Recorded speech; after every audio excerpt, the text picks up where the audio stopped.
नमस्कार दोस्तों, ओम नमः शिवाय। स्वागत है आप सभी का इस नए वीडियो में। ओम नमः शिवाय, जय श्री शिवाय, नमस्तुभ्यम, हर हर महादेव। एकादशी तिथि के महा उपाय क्यों? क्योंकि हम सभी की एकादशी परिवर्तनीय एकादशी पड़ रही है और यदि एकादशी तिथि शनिवार के दिन पड़ जाए तो और भी ज़्यादा विशेष और महत्वपूर्ण होती है, क्योंकि शनिवार का दिन अर्थात भगवान वासुदेव और शनिदेव का दिन, एकादशी तिथि अर्थात भगवान वासुदेव भगवान नारायण की थी और परिवर्तनीय एकादशी पड़ रही है आप सभी की शनिवार के दिन, अर्थात आप सभी अपने जीवन में हर रूप से, हर प्रकार से परिवर्तन ला सकते हैं इन 3 विशेष महा उपायों को करके। तो कौन-कौन से वह उपाय हम सभी को करना चाहिए जो कि हमारे शनिवार के दिन पे यदि हम सभी की एकादशी पड़ती है और शनिवार के दिन हम यदि ये उपाय करते हैं तो हमारे ऊपर से शनि दोष भी दूर होता है, भगवान वासुदेव की कृपा होती है, विष्णु लक्ष्मी की कृपा होती है और सारी की सारी हमारी परेशानी, विघ्न, बाधाएँ, संकट भी दूर होते हैं।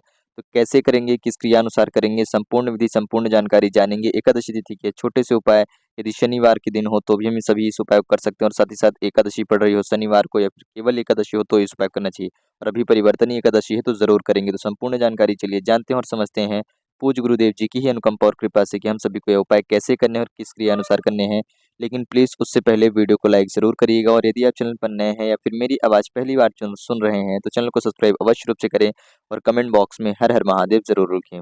देखिए, परिवर्तनीय एकादशी अर्थात भगवान विष्णु जी जो हैं वह शयन काल में रहते हैं और इस भादव मास की शुक्ल पक्ष की एकादशी तिथि पर कृष्ण भगवान जो है अर्थात हमारे जो वासुदेव जी हैं, जो हमारे नारायण देव हैं, वह परिवर्तन लेते हैं अर्थात अपना करवट बदलते हैं।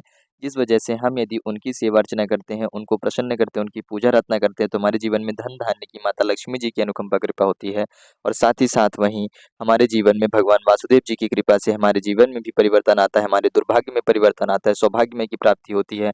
हमारे कष्ट जो है, हमारी जो विघ्न बाधाएँ हैं, वह सारी समस्याएँ दूर होती हैं। तो अपने जीवन से सभी प्रकार की बाधाओं को दूर करते हुए, सभी प्रकार की समस्याओं को दूर करते हुए हम सभी को छोटे-छोटे से 3 विशेष महा उपायों में से जो एकादशी तिथि के महा उपाय हैं और हमें यदि इस एकादशी को यानी कि इन उपायों को यदि एकादशी शनिवार के दिन पर प्रयोग करते हैं तो हमारे ऊपर से शनि दोष भी दूर होता है। और यह एकादशी हम सभी के लिए और भी ज़्यादा विशेष महत्वपूर्ण इसलिए हो जाती है क्योंकि यह एकादशी पितृ पक्ष के पहले पड़ रही है। ध्यान दीजिएगा, पितृ पक्ष के पहले पड़ने वाली एकादशी हम सभी के लिए और भी महत्वपूर्ण हो जाती है, हमें पितृदोष से भी मुक्त कराती है और पितृदेव की भी हम सभी को अनुकंपा कृपा प्रदान कराती है। तो कैसे करेंगे चलिए जानते हैं, हम बात करते हैं अपने पहले उपाय की। देखिए, पहला उपाय वासुदेव की कृपा पाने के लिए और हम सभी अपने जीवन से, अपने ग्रह नक्षत्र से, अपनी राशि से, अपने भाग्य से, शनि दोष से मुक्ति पाने के लिए अर्थात शनि दोष से दूर पाने के लिए, शनि दोष जो जो कि हम सभी के ऊपर शनि दोष है उससे मुक्ति पाने के लिए पीपल के वृक्ष वाला ये उपाय है। ध्यान दीजिएगा, पीपल के वृक्ष वाला ये उपाय करेंगे क्यों? क्योंकि पीपल के वृक्ष में भगवान वासुदेव अर्थात नारायण और माता लक्ष्मी जी का वास होता है। भगवान वासुदेव जी का अर्थात शनिदेव जी का तो वास होता ही होता है, नारायण और लक्ष्मी के साथ-साथ एकादशी तिथि के दिन भी हम सभी पीपल के वृक्ष में पूजा अर्चना करते हैं। तो पीपल के वृक्ष में एकादशी तिथि पर हम यह उपाय करेंगे और हम सभी की इस बार की एकादशी परिवर्तनीय एकादशी है, केवल एकादशी नहीं परिवर्तनीय एकादशी है। साथ ही साथ शनिवार का दिन है, दोनों चीज़ एक साथ पड़ रही है तो हम सभी यदि इस उपाय को करते हैं भादव मास की शुक्ल पक्ष की एकादशी पर शनिवार के दिन पर तो हम सभी को विशेष रूप से लाभ मिलता है और हम सभी के जीवन में विशेष रूप से परिवर्तन आता है। कोई भी कष्ट हो, कोई भी बाधा हो, कोई भी संकट हो, चाहे वह आर्थिक तंगी है, संकट हो या फिर हम सभी को व्यापार नौकरी में कोई परेशानी आती है या फिर गृहस्थ जीवन में कोई समस्या परेशानी आती है, उसमें परिवर्तन लाने के लिए, उसमें बदलाव लाने के लिए, उस जीवन को और उज्ज्वल और भी ज़्यादा भविष्य में बनाने के लिए, और भी ज़्यादा उज्ज्वल बनाने के लिए हम सभी को ये उपाय ज़रूर करना चाहिए। देखिए, जो काली तिल है ये हम सभी के जीवन में पितरों को समर्पित होता है और हमारे जीवन से हर प्रकार के दोषों से मुक्ति दिलाता है। साथ ही साथ एक स्टील का पात्र लेंगे और इसमें कच्चे दूध का मिश्रण करेंगे। 2 चम्मच कच्चा दूध लेंगे, 11 काले तिल के दाने लेंगे। ध्यान दीजिएगा, 11 ही काले तिल के दाने लेने हैं क्योंकि एकादशी तिथि कर रहे हैं अर्थात 11 के दिन के कर रहे हैं आप ये उपाय। तो 11 काले तिल के दाने लेंगे, 2 चम्मच कच्चा दूध लेंगे, बाकी संपूर्ण जल लेंगे। एक स्टील के पात्र में सारी सामग्री एकत्रित कर लेंगे। अपने घर के नज़दीकी किसी भी पीपल वृक्ष के पहुँचेंगे। पीपल वृक्ष में भगवान वासुदेव जी का साक्षात वास होता है एकादशी तिथि पर और वहाँ पर पहुँच करके काली तिल और कच्चा दूध मिश्रित यह जो जल लेकर के आए हैं यह समर्पित करेंगे। जब आप समर्पित करेंगे तो सबसे पहले ओम नमो भगवते वासुदेवाय नमः, ओम श्री महालक्ष्मी नमः, इन 2 नाम मंत्रों का आप जप करते हुए संपूर्ण जल समर्पित करेंगे। उसमें से आधा जल ही समर्पित करना है। ध्यान दीजिएगा, संपूर्ण जल के पात्र में से केवल और केवल आधा जल ही आप सभी को समर्पित करना है। इस बात का विशेष रूप से ध्यान रखिएगा।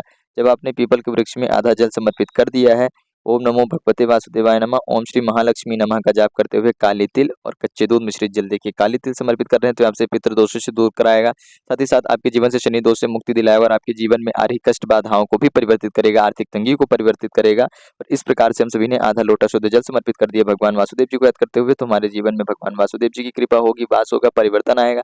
साथ ही साथ उनकी कृपा से हमारे जीवन में स्त्री लक्ष्मी का वास होगा। अष्टलक्ष्मियों में से एक, ध्यान दीजिएगा, अष्टलक्ष्मियों में से एक जो होती हैं स्त्री लक्ष्मी का वास होगा और हमारे घर में धन धान्य टिकना प्रारंभ हो जाएगा और जो हमारी आर्थिक स्थिति है वह भी मजबूत और प्रबल होगी यदि हम इसको एकादशी तिथि पर कर रहे हैं।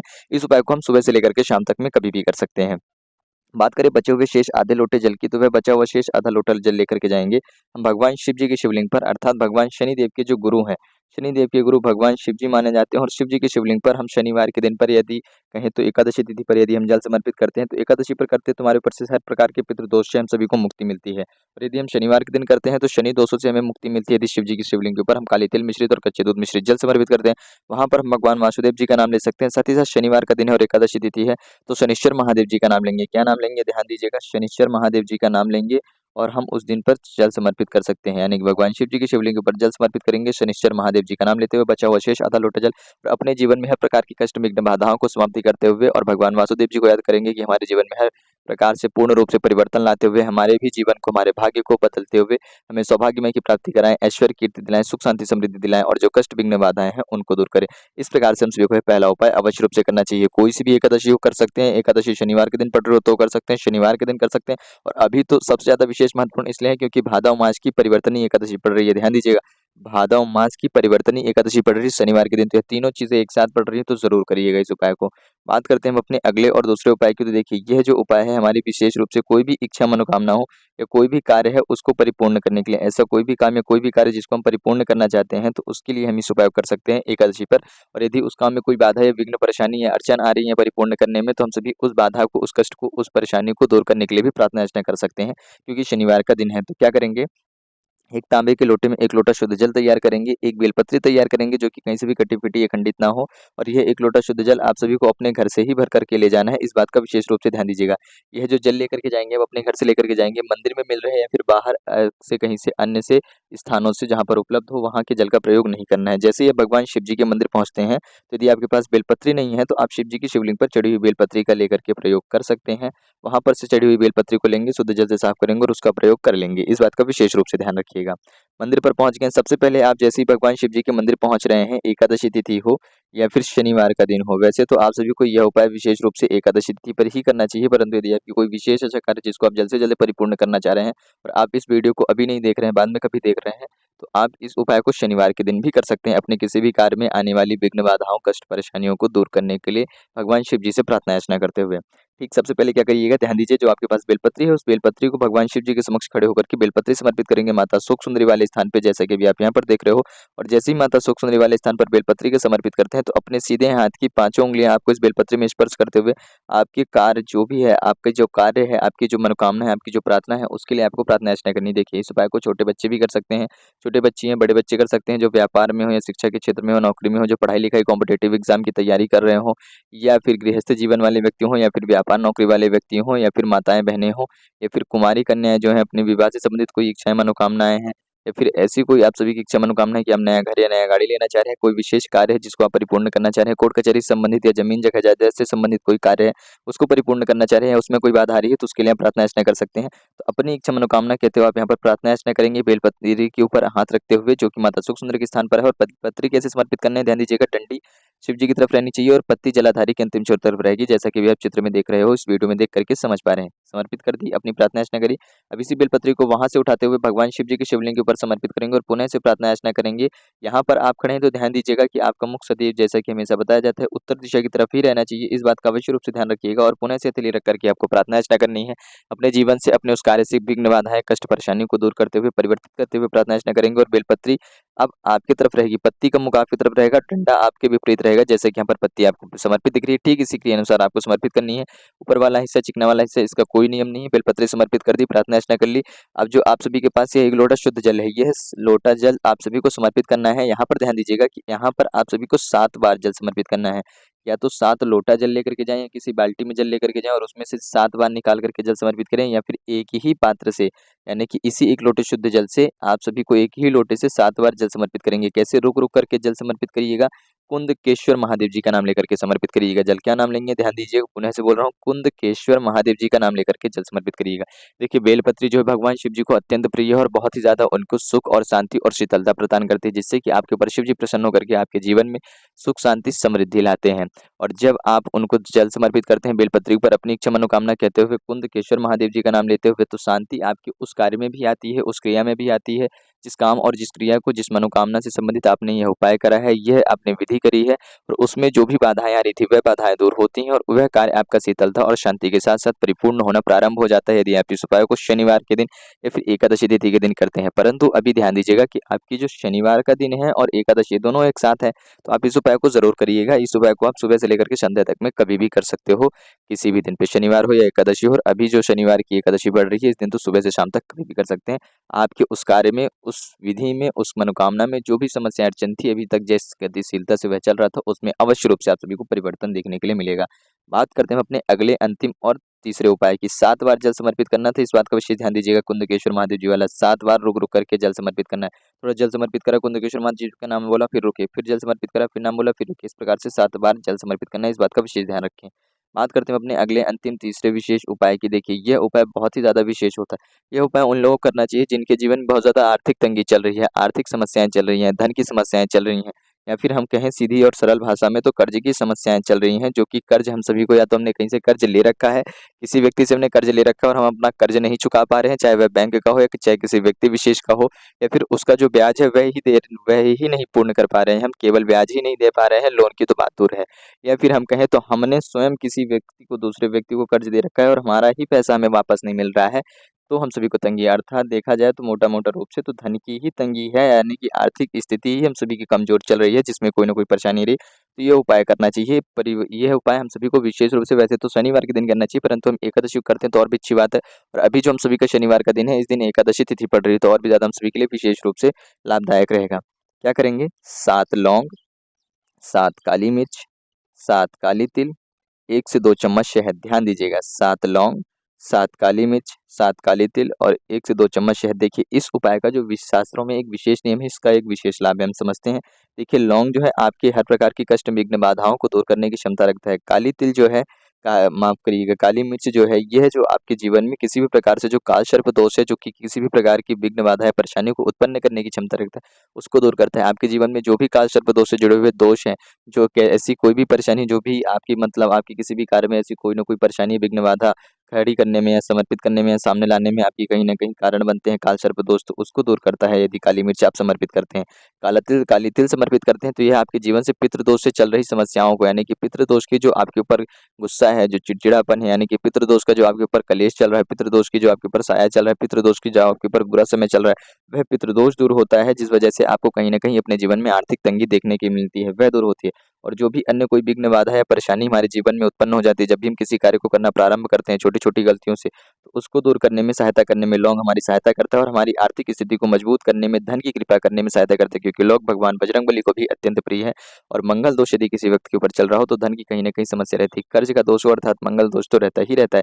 इसके लिए हम शनिवार के दिन भी लौंग का प्रयोग करते हुए उपाय कर सकते हैं। तो हमें क्या-क्या लेना है? 7 लौंग, 7 काली मिर्च, 7 काली तिल और 1 चुटकी शहद। शहद जो हमारे जीवन में ऐश्वर्य, कीर्ति, चमक, तेज, ऊर्जा, अर्थात जिस प्रकार से भगवान सूर्यदेव की चमक होती है, भगवान सूर्यदेव के अंदर तेज होता है, ठीक उसी प्रकार से हमारे अंदर एक तेज, एक नई चमक, एक नई ऊर्जा आती है किसी भी कार्य को किसी भी तेज गतिशीलता से करने के लिए, और उस कार्य को परिपूर्ण करने के लिए हमारे अंदर एक नई शक्ति की प्रवणता होती है।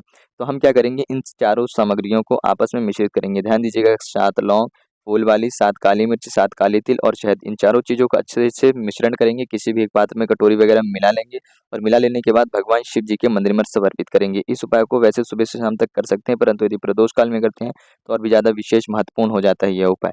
देखिए, प्रदोष काल में करने से इसलिए विशेष और महत्वपूर्ण हो जाता है क्योंकि ये हमारे जीवन से जो दोष है, जो धन के दोष है, यानी कि जो काल सर्प दोष है, जो पितृदोष है, जो आर्थिक तंगी का दोष है, जो मंगल दोष है, इन सभी परेशानियों को दूर करता है। जो संध्या का समय सबसे ज़्यादा विशेष और उत्तम समय माना जाता है कर्ज की समस्याओं को दूर करने के लिए, धन की समस्याओं को दूर करने के लिए, अपने धन वाले जीवन में, अपने आर्थिक जीवन में परिवर्तन लाने के लिए, आर्थिक दुखद जीवन में परिवर्तन लाते हुए सुखमय जीवन बनाने के लिए और आर्थिक स्थिति को मजबूत बनाने के लिए। तो संध्या के समय पे करेंगे। यदि नहीं कर पा रहे हैं, नहीं समय मिल पा रहा है, या फिर आसपास के जो मंदिर है वहाँ पर संध्या के समय में आपको कोई भी अन्य चीज़ें समर्पित करने की अनुमति नहीं है, केवल मात्र दर्शन करने दिया जाता है। तो आपको यदि कोई दूसरा मंदिर नहीं मिल पा रहा है तो आप सुबह के समय पे कर सकते हैं।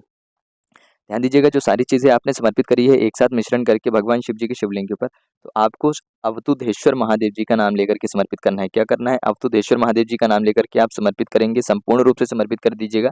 हाथ से अच्छे से लेपन कर दे भगवान शिव जी के शिवलिंग पर अवधूतेश्वर महादेव जी का नाम लेकर के। कितनी संख्या में नाम लेना है तो इसका कोई विशेष नियम नहीं बताया गुरुजी ने। आप अपनी इच्छा अनुसार, अपने नियमानुसार यहाँ पर नाम ले सकते हैं अवधूतेश्वर महादेव जी का। नाम लेने के बाद आपकी प्रार्थना याचना, आपकी जो भी विनती है आप वह भगवान शिव जी से कहते हुए आपके पास अंत में एक लोटा शुद्ध जल लेकर के जाएंगे। और यदि आप सभी इस उपाय को सुबह के समय पे कर रहे हैं तो एक लोटे शुद्ध जल से भगवान शिव जी का शिवलिंग का अभिषेक कर देंगे। शाम के समय पे कर रहे हैं तो आपको अभिषेक नहीं करना है, वैसे का वैसा ही समर्पित रहने देना है। जैसे धीरे धीरे भगवान शिव जी के शिवलिंग से वह जो समर्पित किया है आपने वह साफ होगा। शहद है, काली तिल है, काली मिर्च है, लौंग है, ठीक उसी प्रकार से आपके जीवन से आर्थिक स्थिति की जो परेशानी है वह समाप्त हो जाएंगी। और जल भी आपको अवधूतेश्वर महादेव जी का ही नाम लेकर के समर्पित करना है। यदि संध्या के समय पे जल समर्पित करने दिया जा रहा है तो आप जल भी समर्पित कर सकते हैं दोनों समय पे, इस बात को ध्यान रखिएगा। नहीं करने दे रहे हैं तो अपना करें, कम मात्रा में लेकर के जाएं, शाम के समय में बहुत ज़्यादा कम मात्रा में लेकर के जाएं, थोड़ा थोड़ा, और उसको समर्पित कर दें। भगवान शिव जी के शिवलिंग से आप समर्पित करके चले आ सकते हैं और अपने जीवन में प्रार्थना याचना करेंगे, हे प्रभु, हे महादेव, हे रुद्रादिदेव, यानी कि भगवान शिव जी का जो रुद्र अवतार है, भगवान बजरंगबली वाला रुद्र अवतार को याद करेंगे, भगवान शनिदेव जी को याद करेंगे, भगवान शिव जी को याद करेंगे, उनसे प्रार्थना याचना करेंगे कि मेरे जीवन में न्याय करे, मेरी जो गलतियां उसकी विघ्न बाधा है, मेरी जो गलती, मेरी जो भूल चूक है उसके लिए हमें क्षमा याचना प्रदान करे और हमसे ऐसी गलती भूल चूक ना हो, इसके लिए ऐसी अपने अनुकंपा कृपा बरसाए रखे और हमारे जीवन में जो आर्थिक तंगी आ रही है इससे हमें बचाएं और इसमें परिवर्तन लाएं, अपनी विशेष अनुकंपा कृपा दिखाएं। हम आपके भक्त हैं, हमसे जो भी भूल चूक हुई उसके लिए क्षमा याचना करें। जय श्री शिवाय नमस्तुभ्यम, हर हर महादेव, ओम नमः शिवाय, जय हो अवधूतेश्वर महादेव जी के। इस प्रकार से नाम लेकर के आप सभी को प्रार्थना याचना कर लेनी है। तो ये थे हमारे छोटे छोटे विशेष कुछ महा उपाय, जिनमें से हम सभी ने आप सभी को 3 विशेष महा उपाय बताए हैं। बहुत ही सरल और बहुत ही सहज रूप से बताने का प्रयास किया गया है कि कैसे आप पीपल के वृक्ष, काली तिल, काली मिर्च, शहद से उपाय करते हुए परिवर्तनी एकादशी के इस विशेष अवसर पर अपने जीवन में परिवर्तन ला सकते हैं। माता लक्ष्मी जी की विशेष अनुकंपा कृपा प्रदान कर सकते हैं, भगवान शिव जी के चरणों में अपनी सेवा अर्चना समर्पित कर सकते हैं। तो संपूर्ण विधि, संपूर्ण जानकारी जानी है इन महा उपायों के माध्यम से कि कैसे ये छोटे छोटे उपाय हम सभी के जीवन में महा परिवर्तन ला सकते हैं और महा उपाय सिद्ध हो सकते हैं। एकादशी के इस विशेष अवसर पर शनिवार के दिन यदि हम कर रहे हैं तो शनिवार की एकादशी को जरूर करिए। ये उपाय पीपल को छू करके करना थे। एक चीज लौंग वाले भी उपाय हम सभी ने जाने, तो जरूर रूप से करें। भगवान करवट बदल रहे हैं एकादशी की स्थिति पर, परिवर्तनीय एकादशी पर, तो इस उपाय को करें। यदि कुछ प्रश्न हो तो जरूर पूछिएगा। पूज्य गुरुदेव जी की कृपा से बहुत ही सरल और सहज रूप से बताने का प्रयास किया गया है। उम्मीद करता हूँ आप सभी को वीडियो समझ में आया होगा, सभी उपाय समझ में आए होंगे। तो वीडियो को लाइक जरूर करिएगा और यदि आप चैनल पर नए थे या फिर मेरी आवाज पहली बार सुन रहे थे तो चैनल को सब्सक्राइब अवश्य रूप से करें। जय श्री शिवाय नमस्तुभ्यम, हर हर महादेव, ओम नमः शिवाय।